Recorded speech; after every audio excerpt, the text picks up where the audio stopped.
Well, hello everyone, and welcome to episode 241 of Convincing Idiots.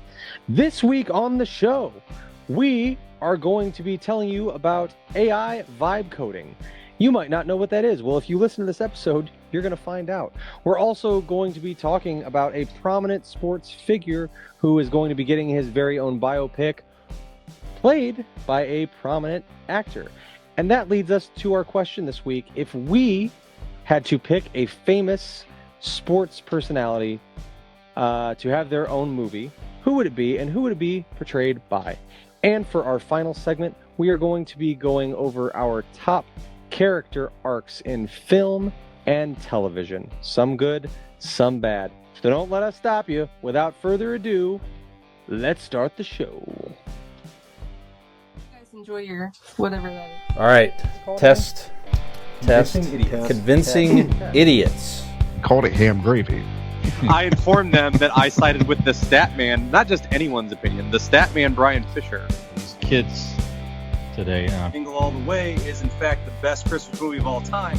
I need to get Grandma a present, and my herpes is flaring up. I got it.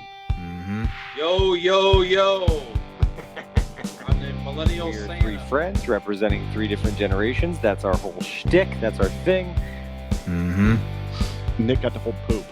Mm-hmm. I'm standing in the sea Caucasian. breeze, holding a turd, just mightily. I'm just going hitting hats.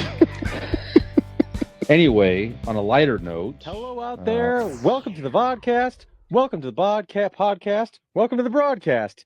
Boys and girls, welcome to the show. I think I did that pretty good. This say is podcast. convincing. It is bodcast. It's the podcast. Well, you're Absolutely. here. So it's the Absolutely. podcast. Ladies and gentlemen, welcome to the show. This is Convincing Idiots. My name is Millennial Nick, Gen X Brian. and we are a weekly podcast of typically three friends who represent three different generations who get together each and every week to discuss all things nerd and pop culture. We are without the Zennial Dean this evening.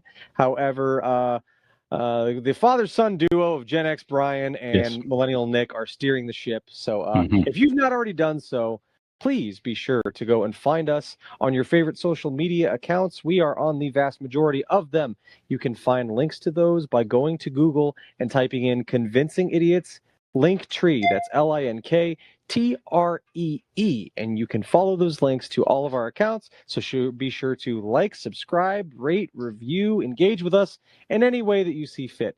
You can also find a link to our merch store in which you would be able to find lovely Convincing Idiots merchandise. Maybe not exactly this glass, but something quite like it available, as well as t-shirts and oh so much more. So be sure to head over there. And also, all that information is on our website, which is convincingidiots.wordpress.com.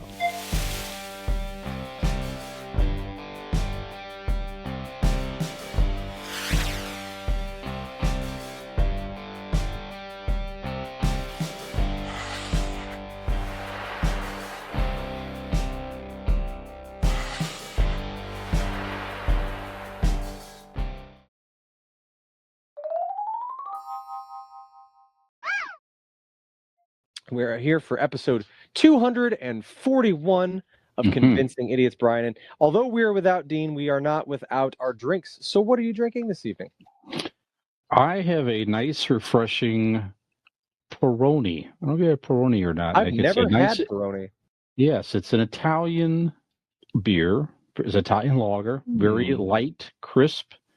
It's in the greenish bottle as well, so it doesn't get skunky like some other beers in the clear bottle. Yeah, give it a try. It's a nice, like I said, nice, light, refreshing. Just a slight bite to it, but very, very smooth. Okay. Peroni. Italian. From Yeah. Italy. Cool. Yes. I'm drinking one of the Leinenkugels. I got a juicy peach here. It is part of the Mhm.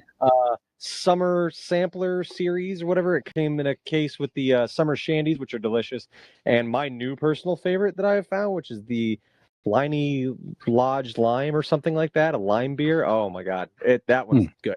And I got to say, this is quite good too.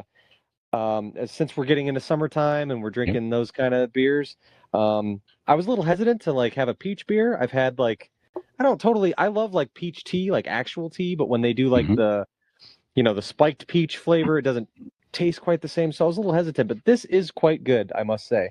Very good. So if you see those Line and Cool packs out, that's the way to go.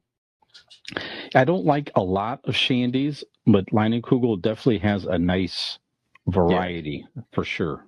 Yeah. The lime one I had at Finney's in Norton. They had it on tap a couple weeks ago when we went, and oh god, that was amazing. I mean, especially on like a hot day, nice lime beer. Ooh, good shit. Yeah, it's a good breakfast beer as well. If you're so inclined. Yeah. Another cool move to do at a restaurant. I'm a big lime fan. I've found like as time goes on. Anything with lime. I like to order a Coke at dinner with a lime. Put the lime in there. It's delicious. Sure. If they got limes at the bar, you know they do. Tell them to bring you Coke and a lime. I like it. Yeah. Great suggestion. Yes, sir. So, Brian, you're going to lead us off here, right? With we have what's going on in the world today as we know it. What can we hammer out here? Yes, a couple of things. And you and I, Nick, have done a few shows without the Zennial Dean, and with these type of shows, we like to call it what's the word? Entertaining. No nonsense? Okay, there you go. Yeah. Mm-hmm. Yeah. No nonsense brand of entertainment. That's right. So a couple of things of pop culture headlines, Nick. So AI just continues to evolve and change the world, and it could be, kind of scary if you think about it. I've listened to some other podcasts with AI predictions, like even 2-3 years from now, it's supposed to just get nuttier, and they say some could replace physicians even in time. I don't know. There's so much out there. Yeah.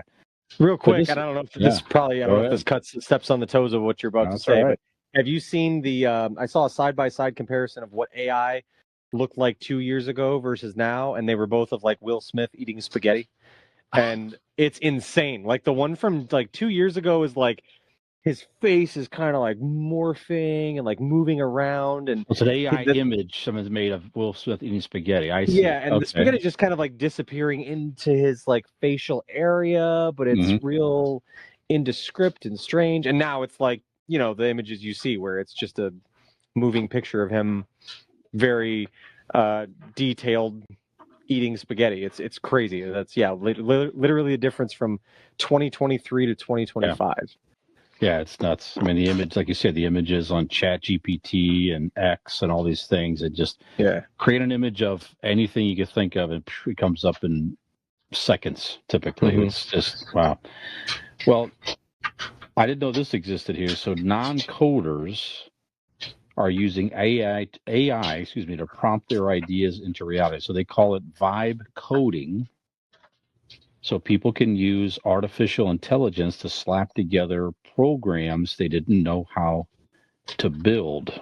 So if you're trying to build an app or something like that, as an example, if you aren't quite sure of how to code and maybe need to hire somebody or whatever it is, or certainly get trained on your own, you can start to use ChatGPT and other models to help you create coding to help design, again, apps and different things online. So, like I said, someone started calling it vibe coding, which OpenAI co-founder Andrej Karpathy.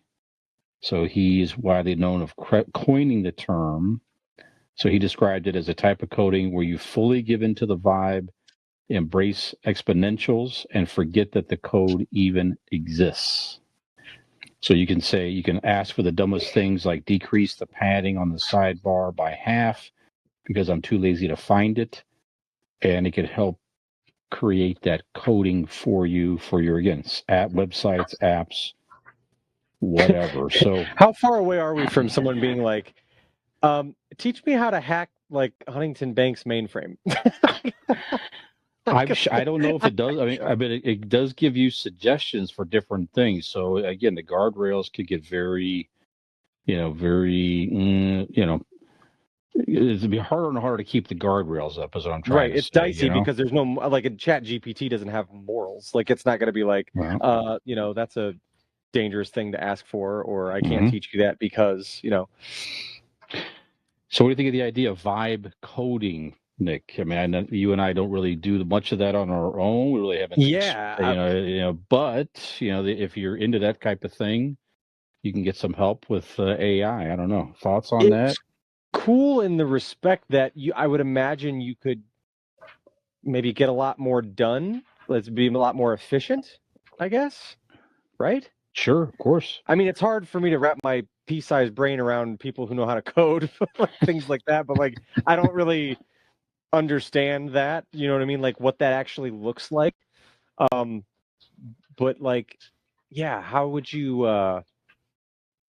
I guess if it's assisting you, so it would Yes, make things more efficient for you to be sure. able to execute coding. hmm I guess. I don't know. Do you see a day where, I mean, again, you and I don't really do it, but I mean, do you foresee a time where people that know how to code? I mean, is this another one of those potential industries where AI could potentially start taking work from people? I don't know. Um, Yeah, that's true. If you know, I mean, let's say you're not someone who codes, but you're someone who is in charge of that operation or whatever. Like, what? Yeah, or is it comprehensive enough for it to understand I, like what you want it to do? Can you say in layman's terms what you want it to do and it executes it? Then in yeah, that case, then yeah, what do you need coders for? yeah. So there's a little clip here in this article here from I can't remember what site I pulled it from, so I apologize to the whoever wrote it. But there's a kid here, Faye Robinette, 8-year-old girl of 8-year-old daughter of Cloudflare executive Ricky Robinette, who she's building apps with AI. It says it's become a casual hobby outside of school. So she built a chatbot coded using the AI tool Cursor, which was modeled after her own personality.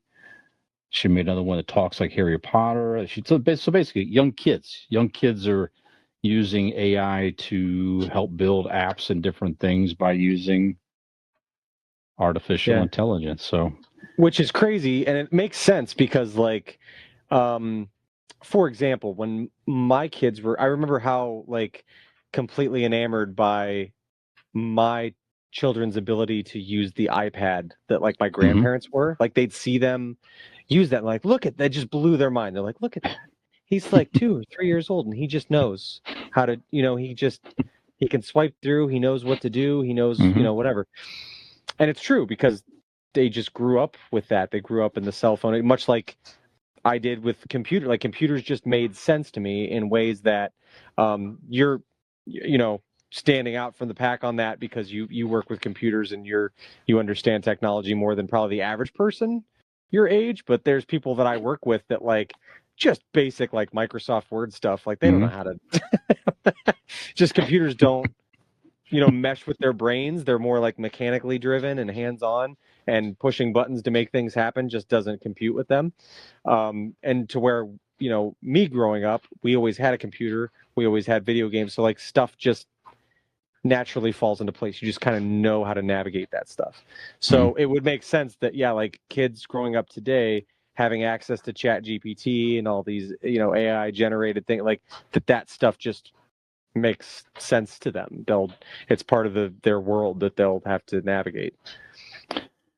Does it scare you, the advancements of AI? Does it scare you in general, or do you feel it's going to continue to enhance people? Big question. Yeah. Can I choose both? Sure, you can. Yeah. Because it's like it is incredible, and we talk about subjects like this at great length here. But like, I worry about how fast. Just the other day, I had to explain to my mom, who is about your age, but I had to explain to Mhm. her how you can get a fake phone call. Like you get these Yeah. phone calls, and it might even come from a phone number in your phone. Mhm. Like I was at hockey like a couple months ago, and I'm sitting right next to my buddy on the bench, and I'm getting a phone call from him, and I'm like, Phil, did you dial me by accident? Are you like butt dialing me? And he's like, no, man, my phone's right here. And it's a phone call coming from him in my contacts. And when I answer, it's some pre-recording of a guy being like, hey man, you hit my car. you hit my car and this number was left on it or whatever. And he's like trying to get you to say stuff. It doesn't really react to what you're saying, but I don't know that it's AI generated. It's just a pre-recording, but it ties into the conversation of people of a certain age would never even think to go there with that and be like, oh, this is a trick or a ploy or someone trying to get me to say a certain phrase or get access to something, fine. Have you had that happen? Have you gotten any of those calls? I have not, but I know what you're talking about. I've seen stories about that where it's people have to be, someone calls up and they use AI to change their voice and they act as like someone's, grandchild or something like that to scam Right. somebody, and they're sending money to bail somebody out of jail, all these things. So yeah, you gotta be more and more careful with that stuff. Yeah. Yeah, every advancement I see, man, it's just like I just feel like we're watching the Terminator movie coming at us in the future. You hear something, it's like that can't possibly be real, but yes, it's real. There's just the advancements in this. It's real. I was listening to a New York Times podcast today of some AI. They were interviewing some AI forecast guy that was very knowledgeable in the technology and everything like that, and he's literally describing that they're still learning how to basically put guardrails on AI because it doesn't knowingly do it, but it can deceive you. It's like you put up a guardrail in what it can do, and it can deceive you. So you think it's doing what it's supposed to do, but maybe it isn't. So it's like, man, it's all these crazy things where it's a machine, but you have to try to control it. Yeah. You know what I mean? So, but you also don't know almost what power you wield. Like you don't even know what to look out for until something goes wrong with it, and you're like, "Oh shit!" Like I never thought to like look out for that, or Yep. Yeah, that's scary. It. How have you? Can I ask you a sure? Mean it that way, but like you don't seem your age with the world around you, and I mean that as a compliment. Like in what way? Like how does that? Like how? What do you think you could attribute that to? Is that your daughter? Is that like just like, or just staying up on news and things going on? Yeah, I think it's kind of it. I mean, I just try to stay a little bit in touch. Like I listen to a lot of podcasts and things just to keep up with current events, that type of thing. Certainly doing this show, right, with you guys, do you kind of force yourself to go in and just read some articles and things that you may not normally. Yeah. And then I think it's just, honestly, a part of it's just hanging out with, varying ages and people with different experiences and, all that stuff as well. I think that kind of does some of that for you also. You know what I mean? So, yeah, I don't know. I think it's just kind of, really at the end of the day, I think it's kind of forcing yourself to at least stay in touch a little bit with what's going on, good, bad, or, ugly. Nice. So thank you. Brian Fisher, student of the world. Of the world. That's right. Yeah. That's right. Thank you. I might change my name to that. Thank you. So, well, speaking of podcasts, Nick, so Spotify, I learned this already because when we put the show together, we use what used to be called Anchor that would distribute podcasts for free. That was their thing. So you download this app, and then you would upload a show into it. It would save you a library of your audio. Basically, you have to create a show, create your own audio, do your own mixing and everything else. It had some editing capabilities as well, honestly. And then you upload it to this app, and it automatically would distribute it to a variety of set platforms, Apple Podcasts, Spotify, and other things. And then others you could link to with your feed for free, all through this app. Well, Spotify bought the app, right? So it's now a Spotify for Creators app, which is still free. So if anybody out there listening to this, like, well, how do people put podcasts out there for free? That's one option. So it's easy to use. You just create an account, you upload your audio, and it'll send it out there to various platforms automatically. Well, Spotify has changed its features some for podcasters, and it's now putting a plays metric out there. So what the app used to do, I know going into the analytics all the time, looking at our show and seeing the tens How of come that zero's not changing? tens. Yeah, it must be an error because it doesn't go Yeah. up that much, you know. This thing's frozen. Yeah, this is only at 12 this week. It must be an error. You know, it has to be. Probably missing a third Oh, digit, maybe even a fourth. Yeah. no, but the other day I noticed a lot of the plays just went down very low, and I was like, what's going on here? Well, the app itself only shows you what's been played on Spotify, not combined platforms like it used to do. And you have to look harder into the analytics to find, you know, where your total plays across all platforms, right?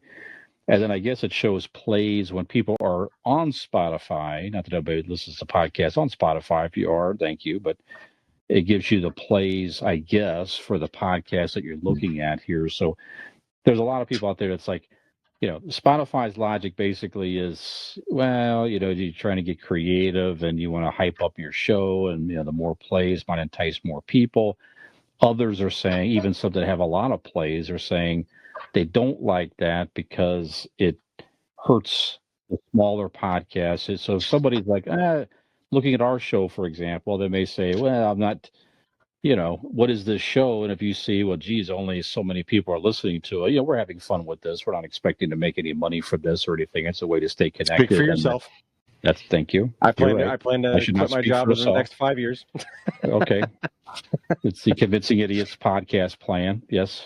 We all have that. You're right. We do have that. But Please anyways, find our link tree and ways that you can help the show that's right. so that Nick can stop working. That's right. We're only big in Brazil.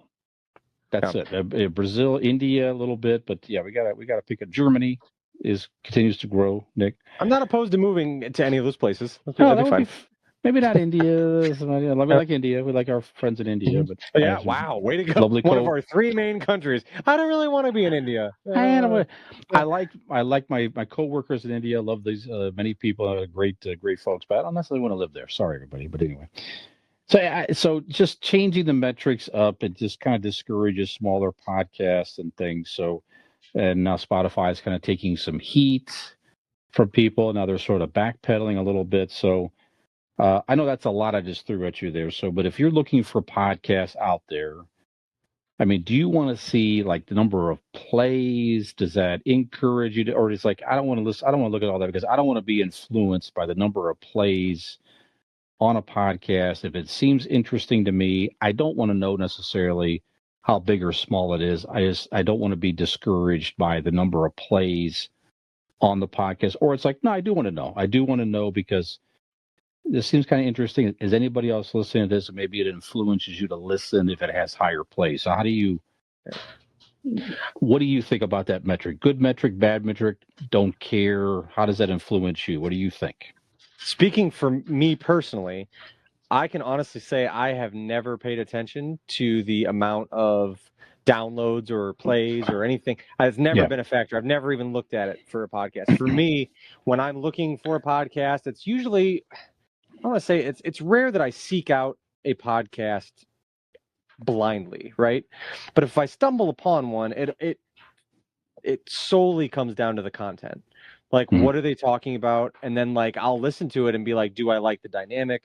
Do I like, there's been, I mean, it sounds bad, but like, I've found hockey podcasts that I'm like, oh, this is interesting. This is run by, this media outlet, and I'll give it a listen. Mm-hmm. But like, the one guy's voice was like just very difficult to listen to. Just didn't have a good, like, it's almost like he was their Dean, you know what I mean? Where it was just like it kind of drove you away a little bit. Yeah. But the content of what they were saying was good.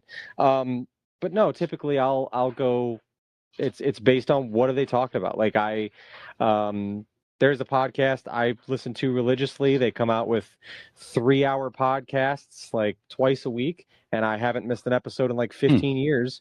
And it's because they're a group of friends that talk about the Leafs, and then they've grown into, a hockey. Why they've been at it for so long, and now they really cover the entire NHL.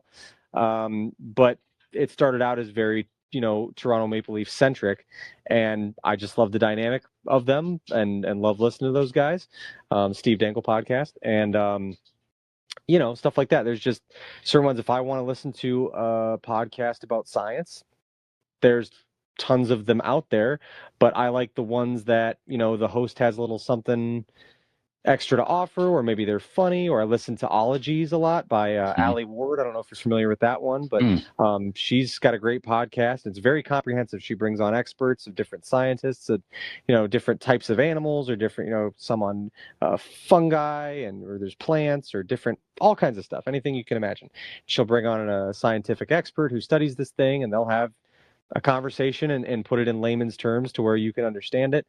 So that's what I'm looking for. I'm looking for just overall digestibility, right? Can I, is it an easy listen? Is it comprehensive?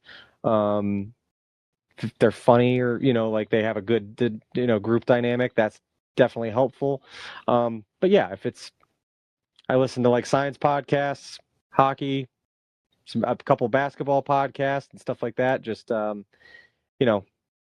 it's driven on that. I've never taken notice of if it has a lot of subscribers, because there are tons. If you go into the podcast app on your iPhone, or however you listen to podcasts, it'll have charts and like popular ones and stuff. And I know of popular ones, that are on like Instagram and stuff, but I'm not listening to Who's Her Daddy or the Joe Rogan Experience. Those are some of the biggest ones in the world right now. I've listened to episodes here and there if they have somebody that I find interesting on there, but even though they're so popular, those are not the ones that I'm listening to on a regular basis. So what about you? Do you seek out the popular ones? No. I mean, I'm with you. It's like I think that's what most people tend to do. I mean, I don't know for sure, of course, but people may be drawn into it. I want to try out, listen to a podcast, see what it's about. They might tend to, okay, well, these are popular. Let me check some of these out. Okay, that's fine. But yeah, it's some of these, especially for a small podcast like ours here. My first reaction was Spotify. Get the fuck over yourself, really.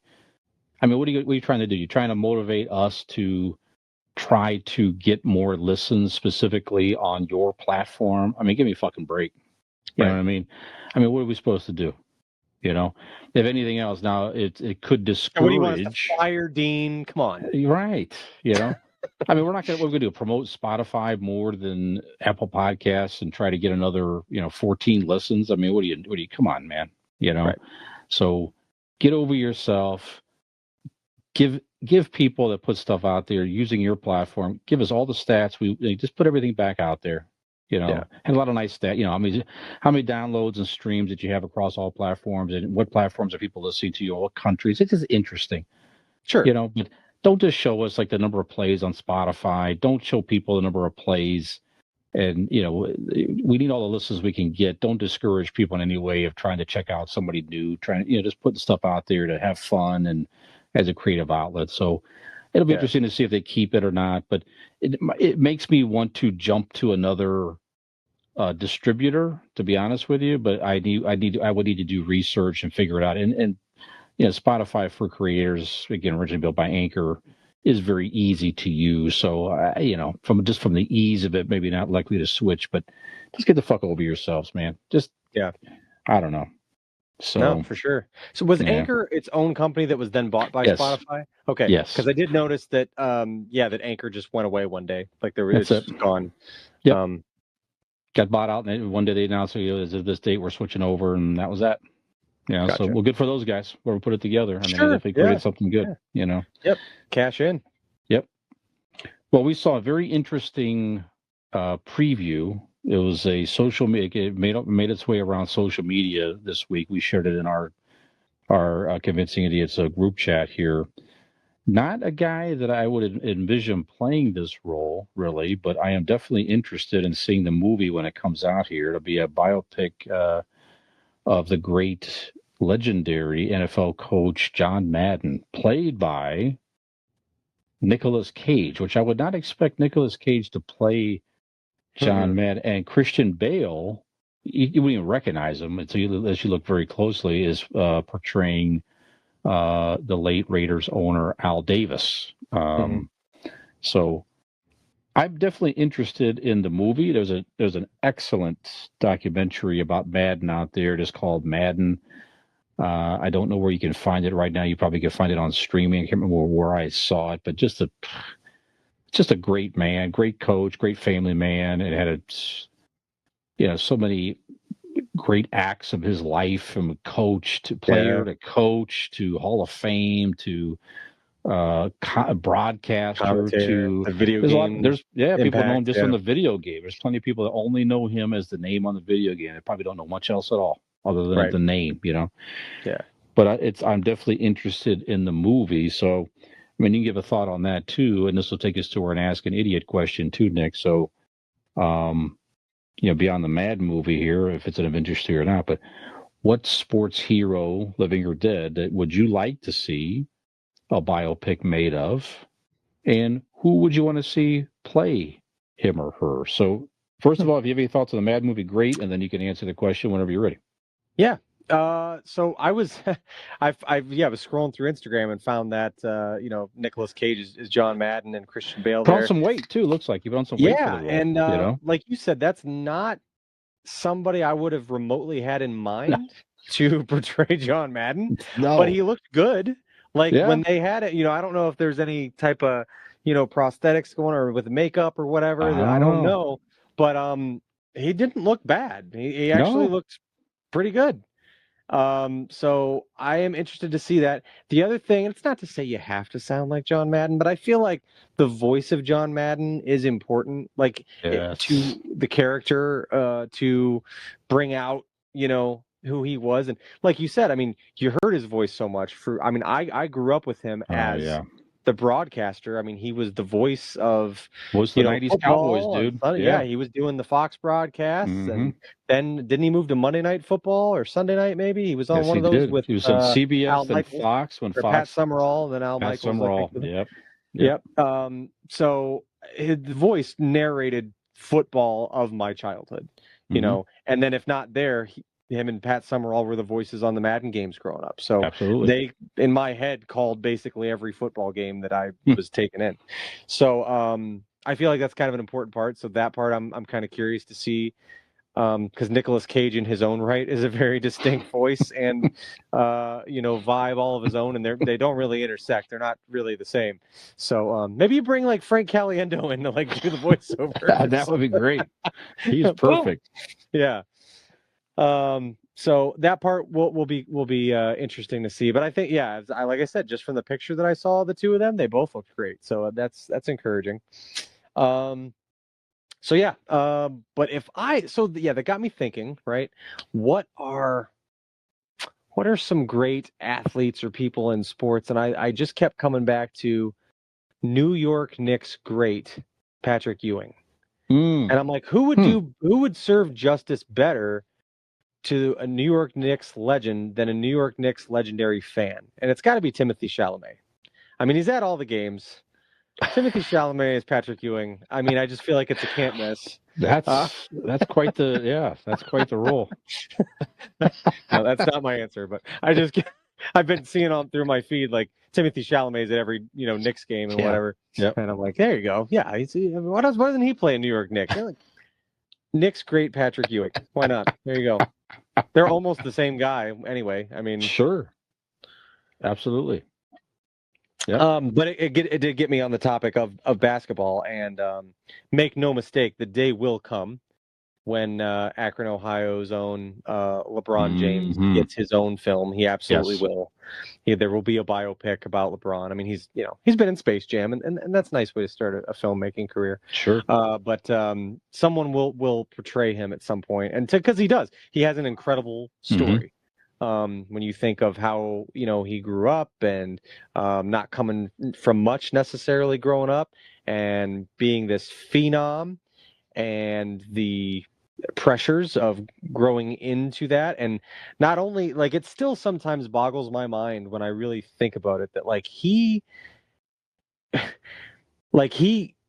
had all that hype around him as a child and lived up to it and superseded it. Like, you know what I mean? Like, really, I remember when he was playing it, he was playing against Barberton, my high school.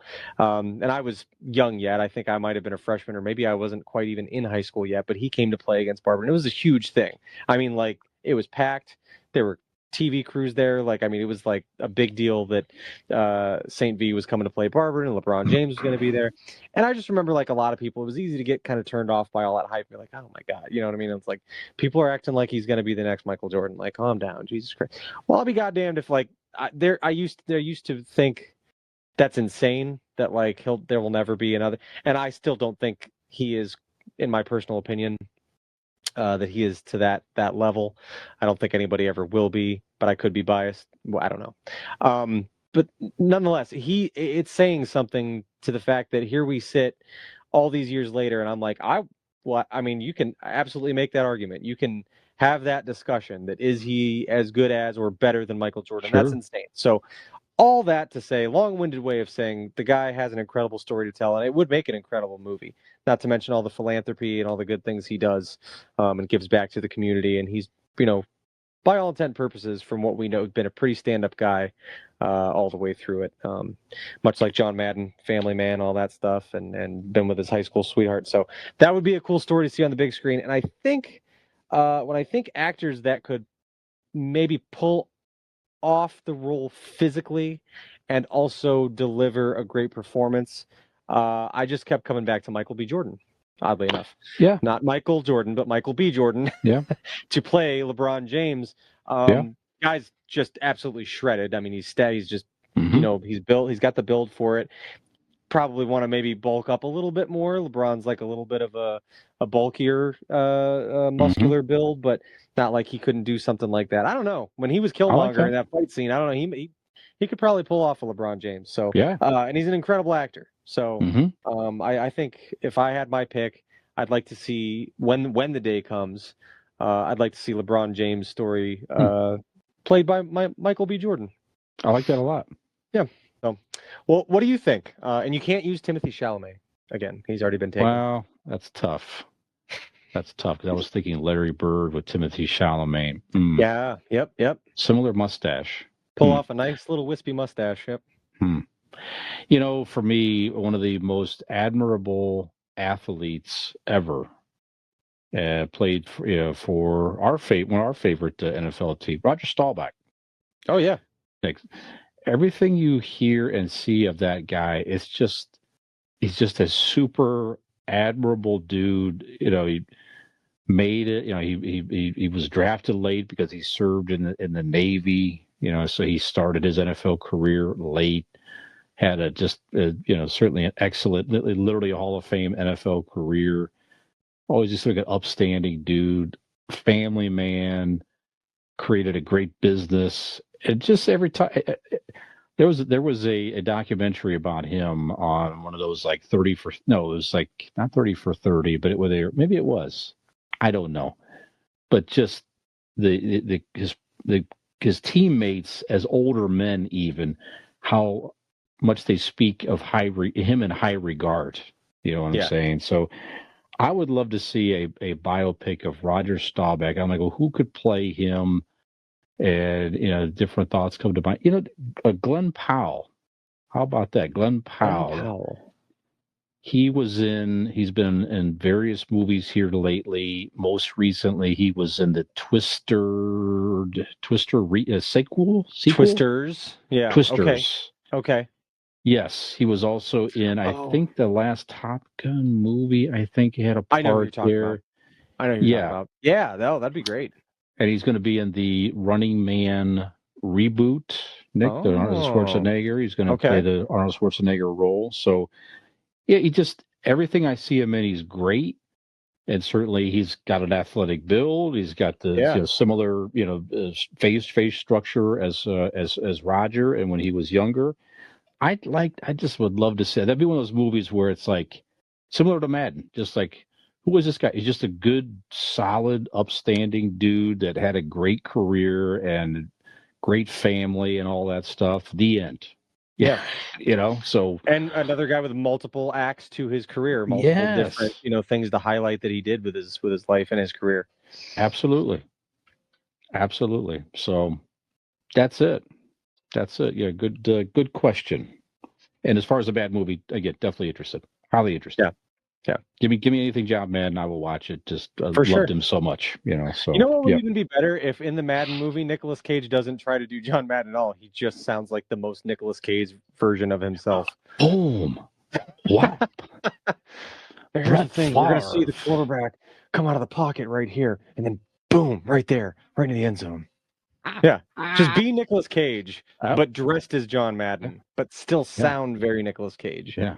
Yeah. Now Leon Lett. Now that's a guy. Just he knows how to block a guy.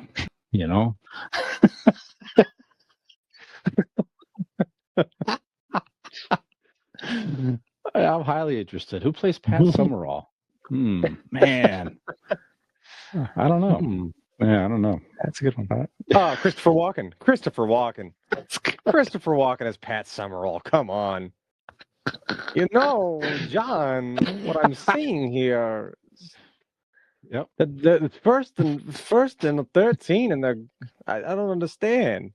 I don't know why it would be first 13 and that'd be a problem. Focusing too hard on the accent. Is that even possible? The question is, why, when it's 4th and 13, are you going for it? You're never going to make it. Put that man on Monday Night Football immediately. Immediately. Wow. Yeah. Maybe Thursday night. This is wide. Yeah. I like Kirk Herbstreit, but let's make a change here, Amazon. Al Michaels and Christopher Walken every Thursday. I'm tuning in. Whatever clunker game is watching, I'm gonna tune in.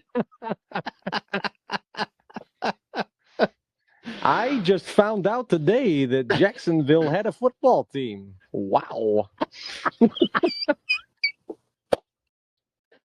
Who's this guy quarterbacking? He looks like a girl. Oh my God. Oh, love it. I love it. All right. See, we didn't lie to you, folks. This we call entertainment. That's right. That's right. I don't know. You didn't know how badly you wanted to hear Christopher Walken call a football game until tonight, did you? Sure didn't. All right, Nick. So we're going to take a break here, and we're going to come back with our main segment, and Nick's going to tell you all about that right after this. Don't go anywhere.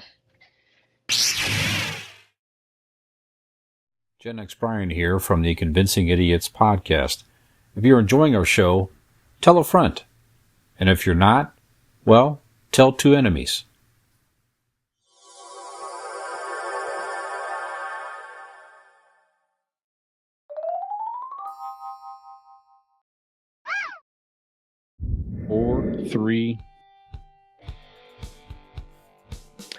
And welcome back to Convincing Idiots. I am Millennial Nick, and that is Gen X Brian, and this is the second segment of Convincing Idiots, episode 241.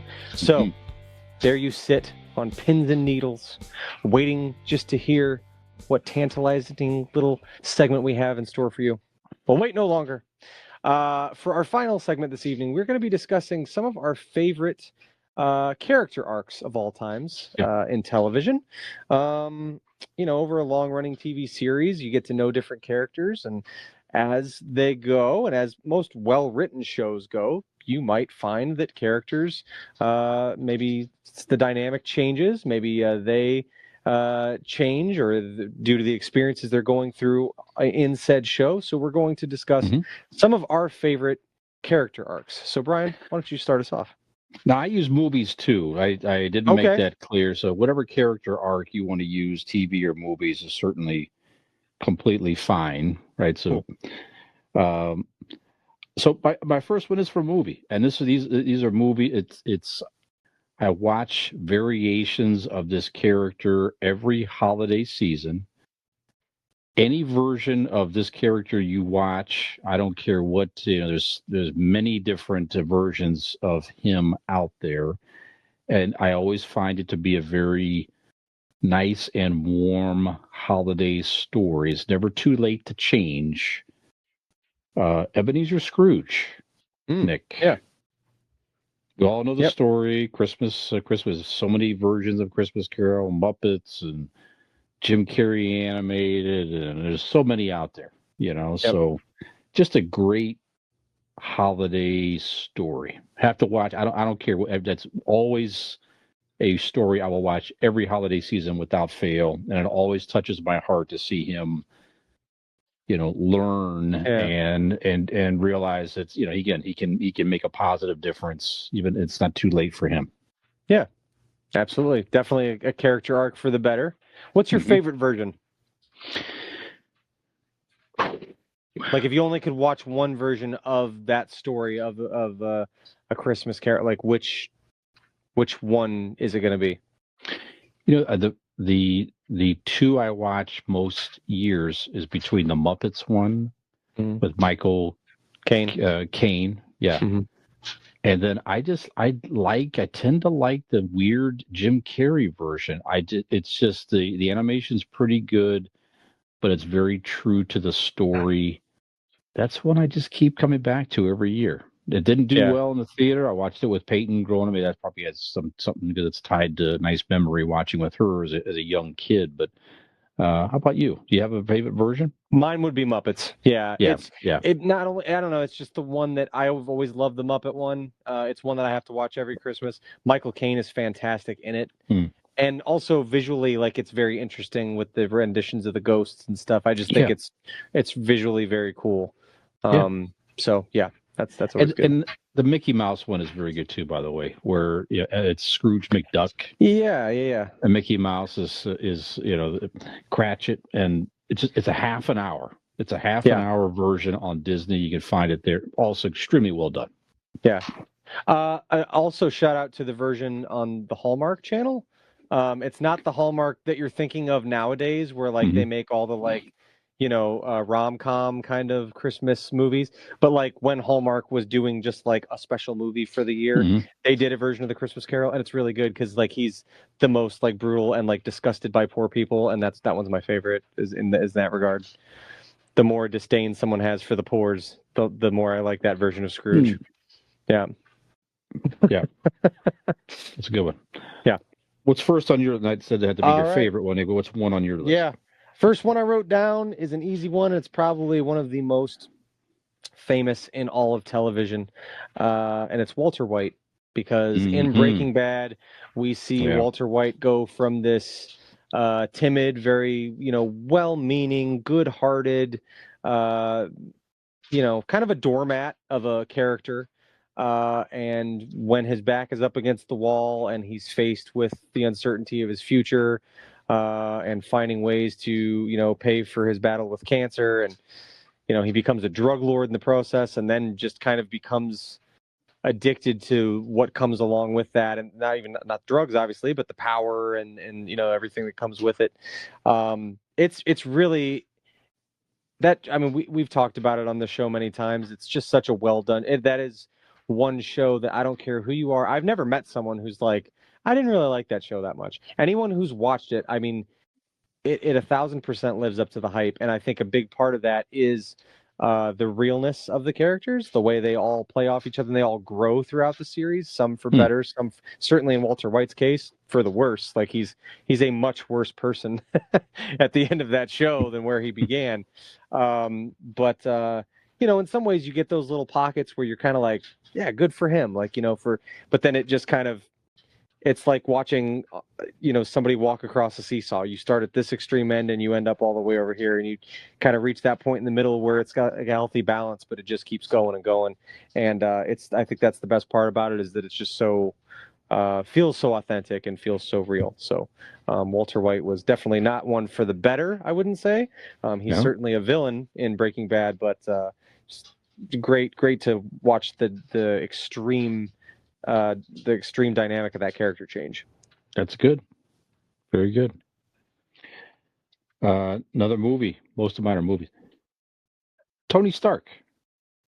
Robert Downey Jr. and from the very first Iron Man movie. Now there's certainly a great arc in the very first movie, where the very first time you see Tony Stark, he's sort of a very pompous, weapons dealer, creator, for his family. And then certainly by the end of even the first movie, he's becoming a hero. And then, just you see the Iron Man character evolve through all the Marvel movies. And of course, the tragic demise of Tony Stark, killing Thanos and bringing back all the folks who Thanos had wiped out, and sacrificed himself and his family, just became a family man. It was just such a very heartbreaking end to that character, but just a tremendous character arc, probably of all the Marvel characters. Frankly, I don't know that they'll ever be able to top Tony Stark. Yeah. With so I don't know. But Yeah, definitely no, up that's there an for me. excellent one for sure. Yep. Yeah, and same thing is, even though it wasn't a TV series, through all those years of making all from the first Iron Man in like 2008 or something, all the way to the end of that, the Avengers sagas and stuff. I mean, like, yeah, it's many years in between in which the character is changing through the films and growing, and yeah, it's a good one. Yep.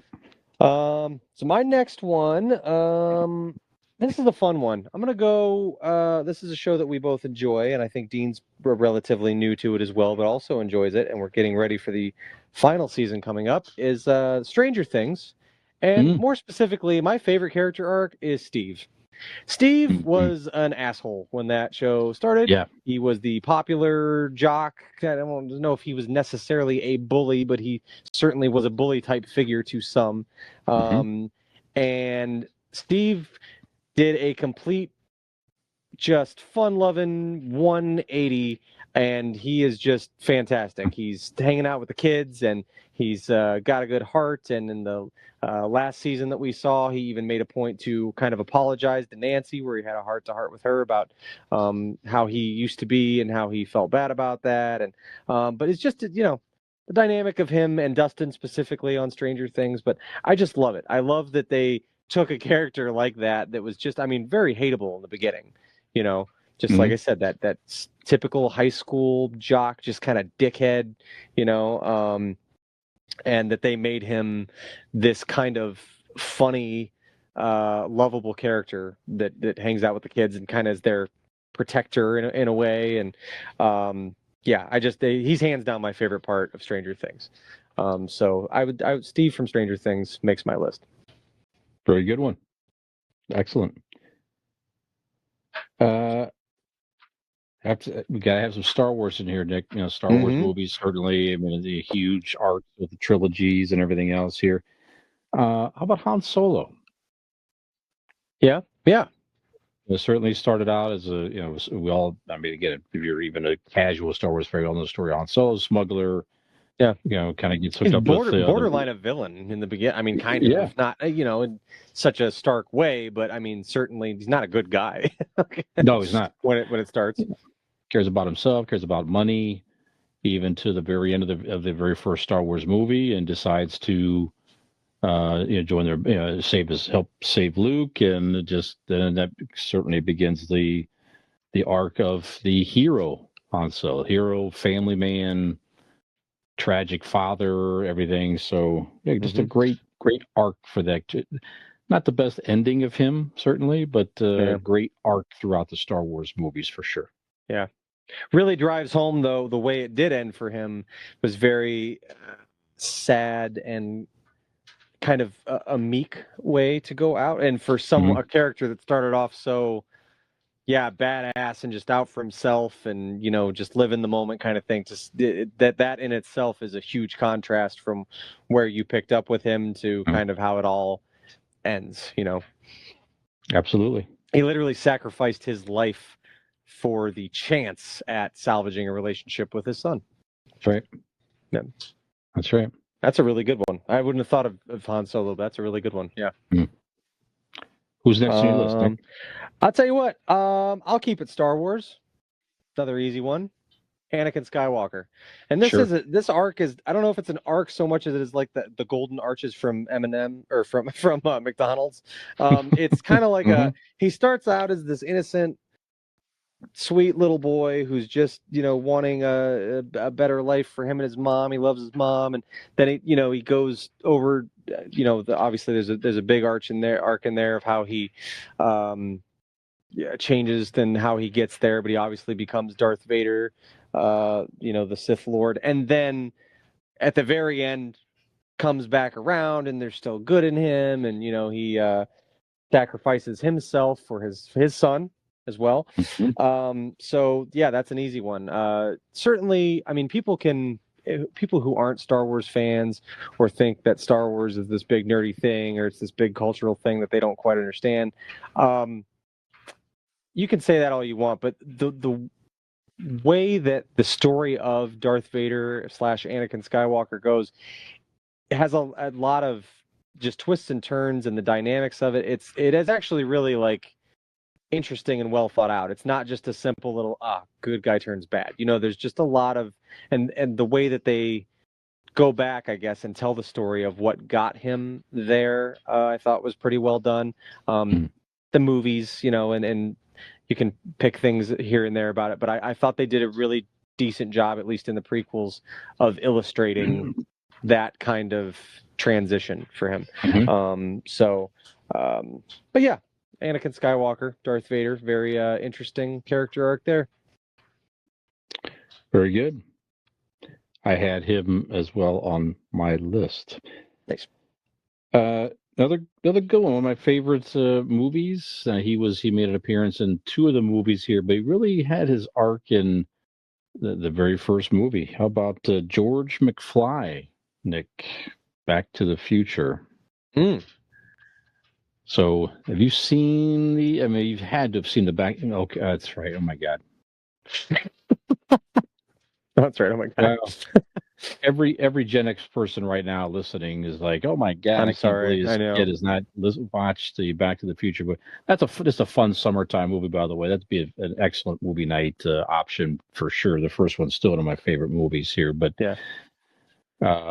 yeah. So the George McFly is Marty's father, and the movie starts out. He's still getting picked on by the local town bully all these years, and he goes back in time, and he has to try to fix his past, and has to encourage his dad to meet his mom and everything else. But he finds bravery, and he changes his future self by finding the courage within him to stand up to the bully back then, which carries over into his future, and he's just a whole different changed man, much more confident and successful and everything else here. So those moments where you found that courage in the movie to still keep the timeline intact, but to go a different route was it's a very, very good story. So yeah, George McFly.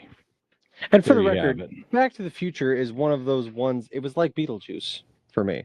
Just never. I don't know why because I mean, it was a little it came out, before I was born, but it was certainly popular when I was a young kid. Just one that I don't know. I just never saw, but not opposed to seeing it. Just never have gotten there. Holds up pretty well. A couple of scenes are like, but it holds up pretty well. Yeah. I hear there's a scene where he almost bangs his mom or something like that. There's jokes about that out there. You can find like comedy clips and things where that happens, and he kept screwing up his life and everything. But yeah, it's pretty funny. But it's a weird thing. But no, it never really comes close. No. Okay. Yeah. For my next one, I'll give you one that you're not going to know. So we'll keep it even here. This one, there's again from this show, lots of characters I could have picked, but my favorite one from Game of Thrones that I'm going to throw out there is Jaime Lannister.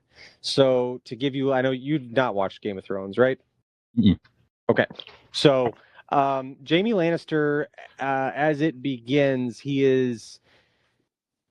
Let's see. He is a part of this royal family who has many generations has sat upon the Iron Throne, and they're all kind of this this very wealthy and rich family and in power. And he is the hand of the king. He is the brother of the brother-in-law of the king. His sister is married to the king. Good looking. Great knight, various accolades in battle, things like that. Easy to hate, handsome guy. And as the story goes on, at one point he is captured by another family who had been done wrong by his, and as he's held there prisoner, you see his personality change, and he kind of, as the story goes on, becomes not only not somebody you're rooting against, but someone rather that you're rooting for, and he gains a conscience throughout the show. That he certainly doesn't have at the beginning of it, and he really has a very endearing character in Game of Thrones. So his story, if you ever get the chance to watch that show, is definitely a good one. Jaime Lannister from Game of Thrones. Okay, very good. I may take one from you. I'm not sure. It's sort of might be cheating here a little bit, kind of. How about the T-800, Nick? Oh, that's a good one.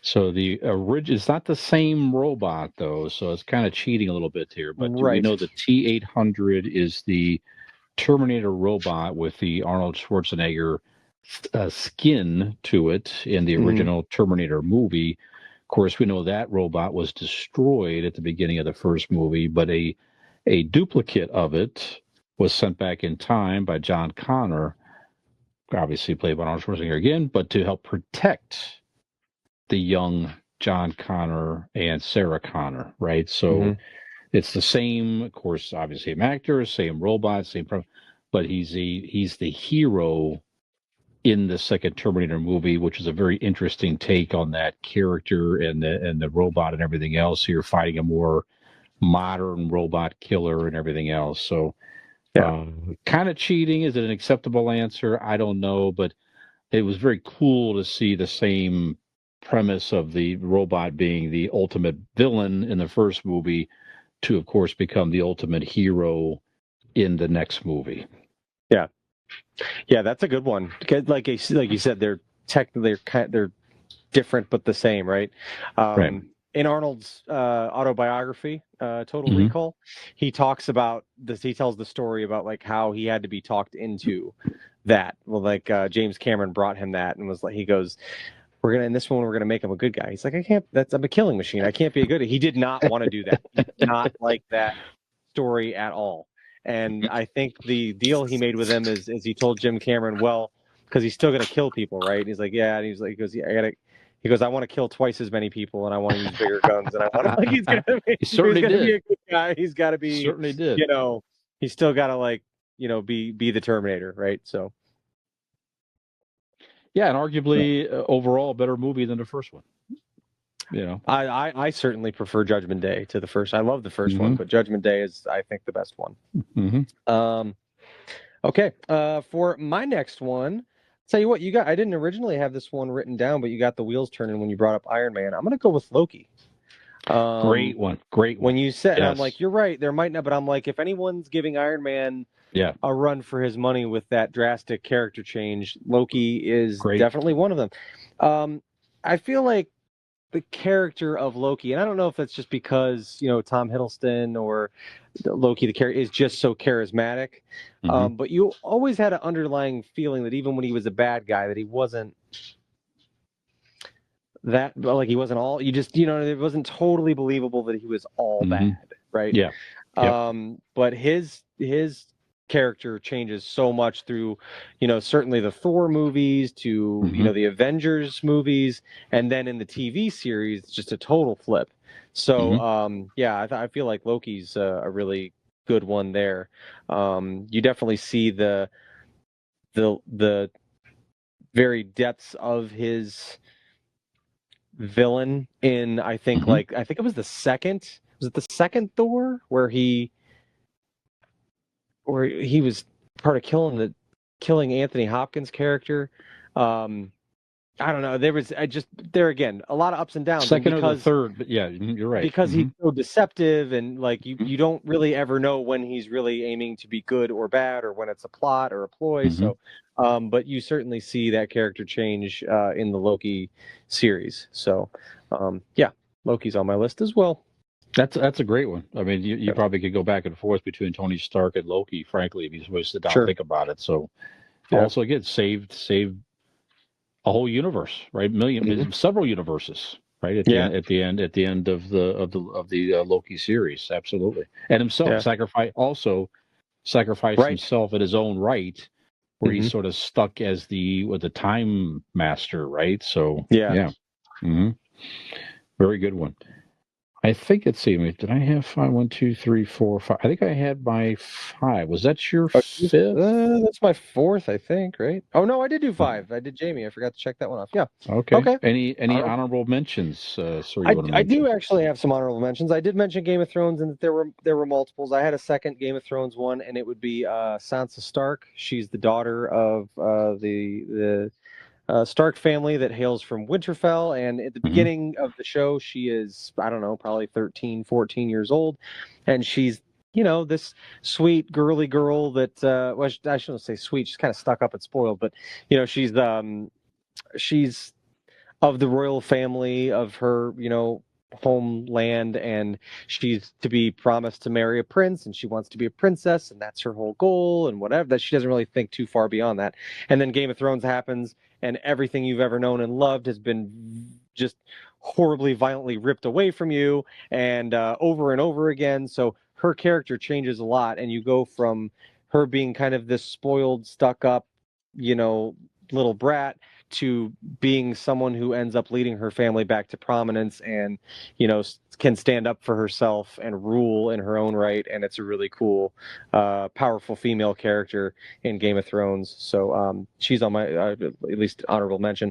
And then of course, maybe perhaps the greatest, I mean, the Terminator is a good turnaround, but man, when Arnold Schwarzenegger played the overworked father, I mean, just overly committed to his Yeah. job, Yeah. literally puts everything on the back burner as Howard Langston from Jingle All the Way. And then he makes a full recovery and turnaround by being the full family man he always was in his heart the whole time. He just had his priorities switched around. So Sure.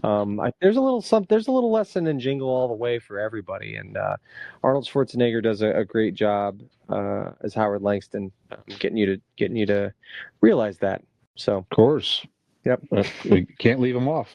No. Can't Any leave him other off the honorable list. mentions?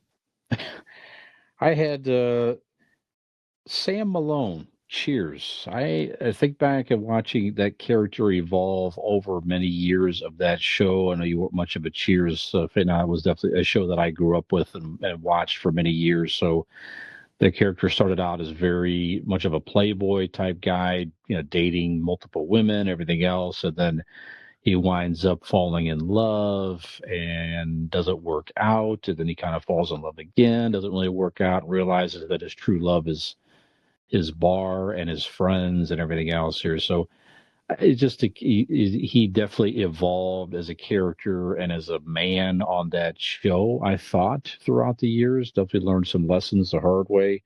So I thought that was a pretty good storyline for that character.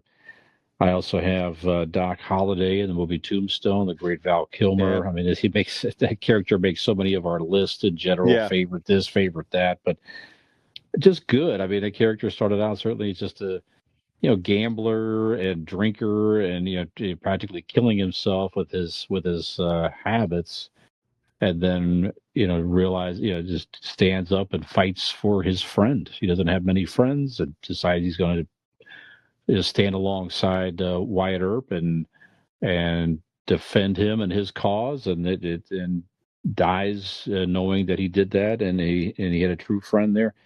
And it's a little short one. It had a mini, a mini arc, sorta, but in honor of our couple movie nights we had here. How about Jaws from James Bond? The guy starts out as a gruesome killer, literally biting people to death with his iron teeth, to finding Yeah. love and realizing that he's going to be killed by the villain in Moonraker because he and his girlfriend are not perfect, and decides that no, I'm going to stand up for the woman that I love here.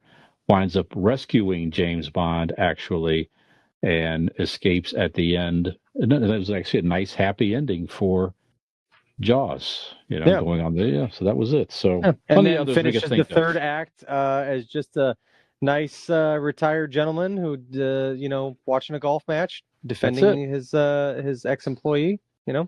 That's it. Yeah. Same. Happy Gilmore? Yeah. Yep. Same universe. Same guy. Not many people know that.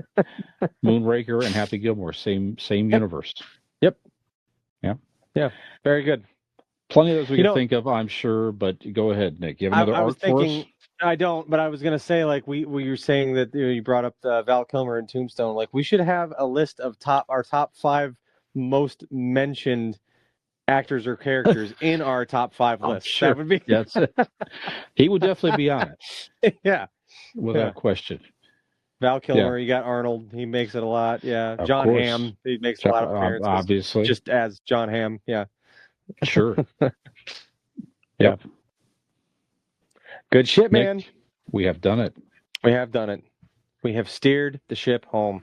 And, we've solved a lot here this evening. We've done a lot of talking. We've done a lot of reflecting.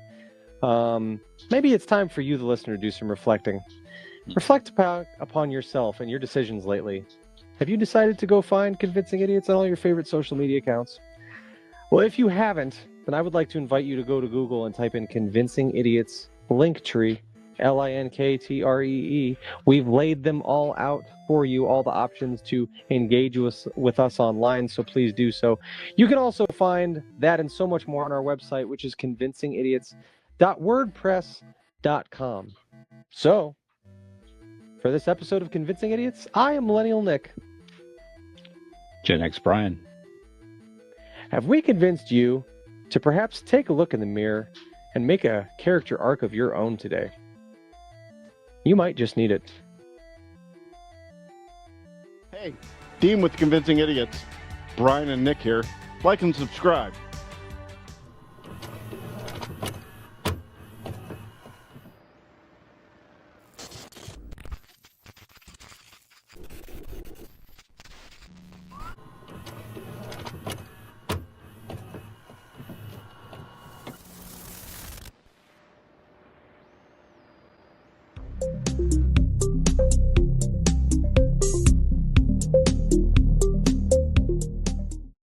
Ham grape.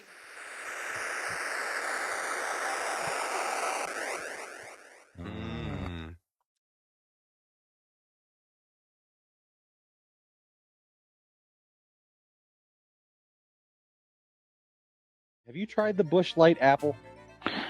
I have once before. I see it in the store now. Did you like it? It was okay. Okay.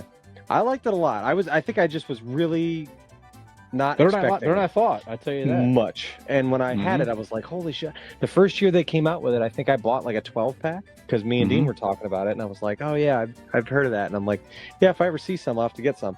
And I bought a 12-pack and I gave Dean 6 of them. We just split it. And, and then I tried it and I was pissed that I gave him 6 because I was like, damn, that was like really good.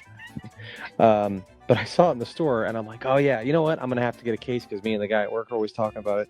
And I was like, it absolutely blew me away that I got 30 fucking beers for $12.99. That's pretty good. It seems it's nuts. insane. It's less than 50 cents a beer.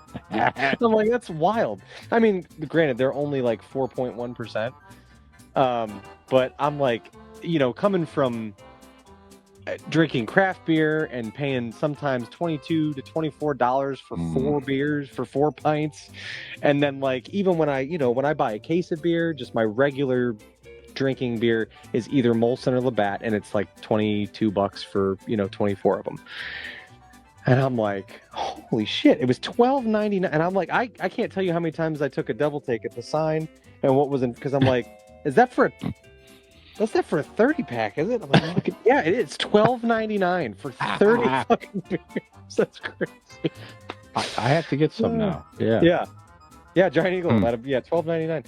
And I would like, if I can give them one critique, they really fucking missed the mark by not calling it a bushel. Come on. Come on. Right there. That's great. Your bush, I love they're that. apples. Come on.